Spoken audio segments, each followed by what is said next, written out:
Social media തുറന്നാൽ ട്രോളുകളെയുള്ളൂ. കോൺഗ്രസിൽ നിന്നും BJPയിലേക്ക് ചാടുന്നവരെക്കുറിച്ചാണ് അധികവും. ഇപ്പോൾ മുൻ AICC സെക്രട്ടറി അജയ് കപൂറിൻ്റെ BJP പ്രവേശനത്തിലാണ് സമൂഹ മാധ്യമങ്ങളിൽ വ്യാപകമായി ട്രോളുകൾ പ്രചരിക്കുന്നത്.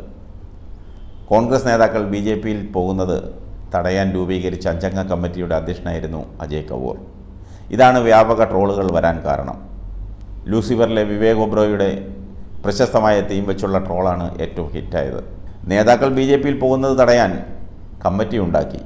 കമ്മിറ്റി പ്രസിഡന്റ് ആദ്യം പോയി BJPയിൽ ചേർന്നുവെന്നാണ് ട്രോൾ. 2023 ഫെബ്രുവരി 26-നാണ് അജയ് കപൂറിൻ്റെ നേതൃത്വത്തിൽ കോൺഗ്രസ് കമ്മിറ്റി രൂപീകരിക്കുന്നത്. കൃത്യം 1 വർഷം പിന്നിടുമ്പോൾ അതിൻ്റെ അധ്യക്ഷൻ തന്നെ BJPയിൽ എത്തിയിരിക്കുകയാണ്. ലോക്സഭാ തെരഞ്ഞെടുപ്പ് തീയതി പ്രഖ്യാപിക്കാനിരിക്കെ കോൺഗ്രസിന് വീണ്ടും തിരിച്ചടിയായിരിക്കുകയാണ് അജയ് കപൂറിൻ്റെ BJP പ്രവേശനം. ഉത്തർപ്രദേശിൽ നിന്നുള്ള കോൺഗ്രസ് നേതാവും AICC ദേശീയ സെക്രട്ടറിയുമാണ്. നിലവിൽ കാൺപൂരിൽ നിന്നുള്ള മുൻ MLA കൂടിയായ അജയ് കപൂറിനെ ലോക്സഭയിലേക്ക് മത്സരിപ്പിക്കാൻ കോൺഗ്രസ് തയ്യാറെടുക്കുന്നതിനിടെയാണ് ഇയാൾ പാർട്ടി വിട്ടത്. ബീഹാറിൻ്റെ ചുമതലയും പാർട്ടി ഇദ്ദേഹത്തിന് നൽകിയിരുന്നു.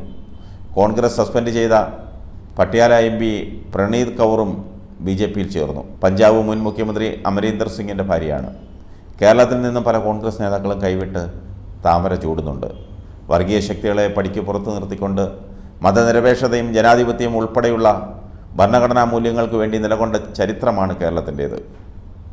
സംഘപരിവാറിൻ്റെ നേതൃത്വത്തിൽ ഭൂരിപക്ഷ വർഗീയത മുന്നിൽ നിർത്തിയുള്ള രാഷ്ട്രീയം രാജ്യത്താകെ പിടിമുറുക്കിയപ്പോഴും അതിനെതിരെ പ്രതിരോധം തീർക്കാൻ കേരളം ഒറ്റക്കെട്ടായി നിന്നു.